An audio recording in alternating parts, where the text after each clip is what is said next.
हमें अर्निंग आ रही है कि हमारी गवर्नमेंट जॉब लगी हुई है, उसमें हार्डशिप नहीं है, उसमें हार्डशिप नहीं, उसमें दैट डूइंग फॉर सर्विस जो आपके लिए ऑब्स्टेकल को क्रिएट करती है। ये नहीं है कि वो ऑब्स्टेकल से खाली कोई एक जॉब है, साफ सुथरी और परमानेंट जॉब ऐसा नहीं है, ठीक है। तो मैं आप जिस एक पर्सनैलिटी को मैं देना चाहूँगा, थोड़ा सा मैं पूरा इंट्रोडक्शन बता दूँ कि आज से 18 साल पहले वो भी एक पर्सनैलिटी साउथ पंजाब रीजन में थी जिसने ये सोचा और ये कदम लिया कि जहाँ मैं अर्निंग कर रहा हूँ, जहाँ पर मुझे एक लॉबिस आता है, जहाँ पर मेरे पास एक लॉबिस का है ना वो माउंटेन, तो then I will create a platform and then by this platform I will spread this light into our generation and after generation.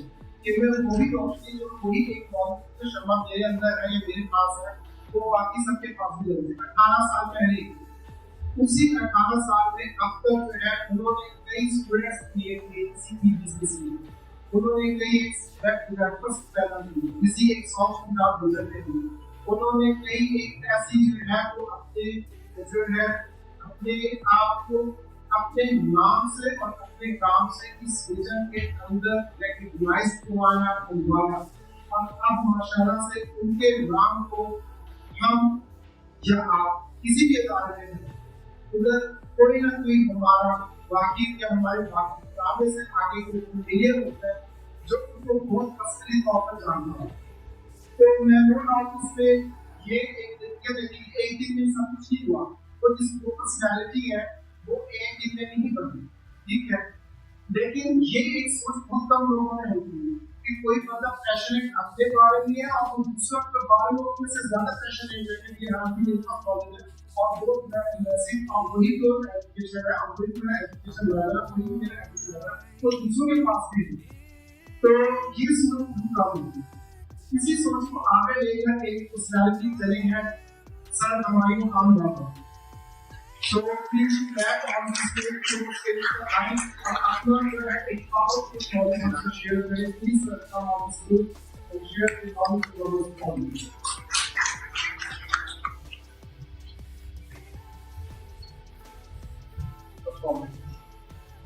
My name is Humayun Khan. I am the founder and CEO of Student तो सबसे पहले तो एक बात है कि मैं दो से ऐसी बात है कि जितना होगा कि आपको बारे में बता दें ये मैं बताऊंगा कि हर कोई कर सर मैं आपसे वो कर रहे हैं तो बहुत सारे गेस्ट लोग किसी रीजन की वजह से नहीं आ रही, बहुत सारे मेरे फ्रेंड्स हैं सारे कॉमेंट कर रहे हैं। अब जो ई कॉमर्स में जो सबसे बड़ी प्रॉब्लम फेस होती है, जो सबसे बड़ी प्रॉब्लम है, मैंने सिर्फ इसी प्रॉब्लम की बात की और उसका सोल्यूशन हम और उसी सोल्यूशन के ऊपर ही हम क्या कर रहे हैं। मैं सच बात कर रहा हूँ इंटरनेट मार्केटिंग मतलब अपना स्टोर डेवलप किया हुआ है, लेकिन उसके ऊपर इतना हम वर्क कर रहे हैं, लेकिन मैं उन लोगों के लिए ज्यादा काम करता हूँ इंटरनेट मार्केटिंग। तो ज्यादातर टाइम क्या करते हैं कि इस टाइम जो सबसे बड़ी प्रॉब्लम है ई कॉमर्स की, जो छोटी प्रॉब्लम है रिटर्न में आ जाने की वजह से इंटरनेट ड्रॉपशिपिंग ऐसा कोई चीज होता है। अगर फर्ज किया आप कहते हैं कि मतलब ये हम ज्यादातर इंटरनेट के ड्रॉपशिपिंग को यूज करते हैं और लोकल ई कॉमर्स के लिए मैंने 3-4 लोगों को सेलेक्शन किया और उसमें जैसे ड्राइव फ्रूट के लोडिंग है, ड्राइव फ्रूट करके ब्रांड का नाम दिया रोड बिजनेस लोग, तो मतलब जिनके सर्विसेज वगैरह करते हैं डिफरेंट। तो पहले मैं इस पार्ट पहले ही बता दूं कि जो ड्रॉपशिप है, जब हम शॉपिफाई पे जाते हैं कोई प्लेटफॉर्म लेते हैं ड्रॉपशिपिंग कर देते हैं, मेन जो प्रॉब्लम होता है वो ये होता है कि स्केलेबिलिटी का नाम शायद आप लोगों ने सुना। स्केलेबिलिटी का मतलब ये होता है कि भाई बंदा कौन दुकान पे जाता है, वो सुबह आता था माशाल्लाह अपनी दुकान के बाहर झाड़ू लगाता था, इंटरप्रेन्योर का जो आदमी है मतलब काम करना तो क्या हम झाड़ू लगाते हैं, शॉप ओपन करता था, चीजें बाहर रखता था। उसके बाद दिन में 30 ग्राहक आते थे, सुबह से लेकर शाम तक मैं उनको बेचता था, प्रोडक्ट बेचता था, बिजली पैसे कमा लेता था, उससे घर पे जो चलता था, शॉप का खर्चा। कुछ अर्से बाद ना वो ग्रो हुआ। उसके बाद मतलब माशाल्लाह प्रोडक्ट को इस तरह की आई या कुछ ऐसा बनाना उसने शुरू किया कि लोगों की डिमांड बढ़ना शुरू हुई। जब उसकी डिमांड बढ़ना शुरू होती है ना तो बिजनेस पे आके बिजनेस होता है। मतलब ये मैं छोटी बात होती है, छोटे लेवल पे लोगों की बात होती है कि इन्वेस्टमेंट नहीं, ट्विटर ने आ गई भाई, स्केलेबिलिटी। जब बिजनेस ग्रो होना शुरू होता है ना तो सबसे पहला प्रॉब्लम ये होता है कि नहीं कोई बिजनेस आगे प्लान, क्योंकि आप रिक्वायरमेंट फुलफिल नहीं कर पा रहे।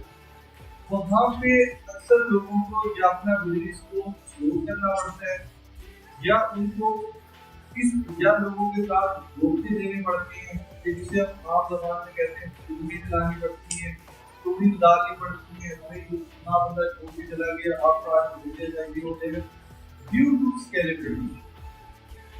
तो इसके लिए जो सबसे बेस्ट क्या होता है इसके लिए हम करते हैं क्रिएटिविटी, और इसके लिए हम क्या यूज करते हैं ऑटोमेशन, और इसके लिए हम क्या यूज करते हैं एआई चैट को और क्रिएटिविटी। मतलब ये चार ध्यान में यूज करने होती है। ऑटोमेशन का कॉस्ट लगाते हैं हम, ये एजेंट्स बनाते हैं, ये चैटबॉट बनाते हैं, और उसके बाद क्या है कि मेन जो है कि आपके बिजनेस को स्केलेबल करते हैं। तो जिससे क्या होता है कि आपका स्टोर आपका कोई भी बिजनेस होता है तो इजीली, और जो बुरा है ना लेकिन सबसे ज्यादा चीज पसंद ही नहीं करता, वो कहते हैं भाई आप मेरे बिजनेस को ऑटोमेट करो। मैं कहीं भी बैठा हूँ, मैं बीच पे बैठा हूँ, मैं सो रहा हूँ, मैं कुछ कर रहा हूँ, मेरे मोबाइल पे। और दूसरी बात ये कहते हैं, वो कहते हैं कि आप भले कितनी भी डिमांड बढ़ा दें मेरा बिजनेस क्रैश ना हो। मतलब आप इतने किसी ने क्वेश्चन पूछा था ना कि सर हम दो प्रॉब्लम्स की वजह हम शॉपिफाई को कर सकते हैं। शॉपिफाई का उसी में मैं आपको जवाब देता हूँ। शॉपिफाई वो कॉमर्स के पीछे कोई भी टीम नहीं बैठी। मैंने किसी को वेबसाइट बना के दी ना, वर्डप्रेस के ऊपर लगी लगाया वो चला के दी 50 नंबर के बाद में किसी वेबसाइट हैंग नहीं हुई। लेकिन अगर उस वेबसाइट में एक ऐसा ऐसा कोड है जिसके ऊपर सेम टाइम पे क्या कहते हैं 10,000 का 1 मिलियन यूजर आ रहे हैं, हार्ट फेस कर रहे हैं, क्या आप सोचते हैं कि वहाँ पर इंसान बैठती है जो 1 लाख आर्ट चला रहे हैं, 2 लाख आर्ट चला रहे हैं, उसके बैठ के इंसान से चला रहा होगा? ये इंसान होता है, लेकिन इतने इंसान है जो ज्यादा चल रहा होता है आर्टिफिशियल, उसमें सारी वर्किंग एप्लीकेशन जिसमें प्री डिफाइंड होता है, जिसमें यहाँ तक होता है कि जब कोई भी यूजर हमारे पेज पे ओपन करेगा, लैंड करेगा, उसको सबसे पहले एजेंट एनालाइज करती है कि ये कौन कौन सी चीजों को देखना चाह रहा है, और जिन जिन चीजों को देखना चाह रहा है वो उसी तरह की चीजें रनिंग टाइम के अंदर उसके सामने शो करना शुरू कर देती है, और सेम तरह में उसको ऑफर दिखाना शुरू कर देती है। ट्रेडिशनल जितने भी स्टोर हैं, वेबसाइट हैं, जो ऑनलाइन सेलिंग करते हैं, उनमें ऐसा नहीं है। जितनी एज कोविड आ चुकी है और जिनके लिए हम काम कर रहे हैं उनमें करते हैं। फिर क्या करते हैं कि उसके बाद उसको बिहेवियर को एनालाइज करते हैं। अगर वो क्लोज करके चला गया तो अपने पास प्रॉपर रिकॉर्ड रखते हैं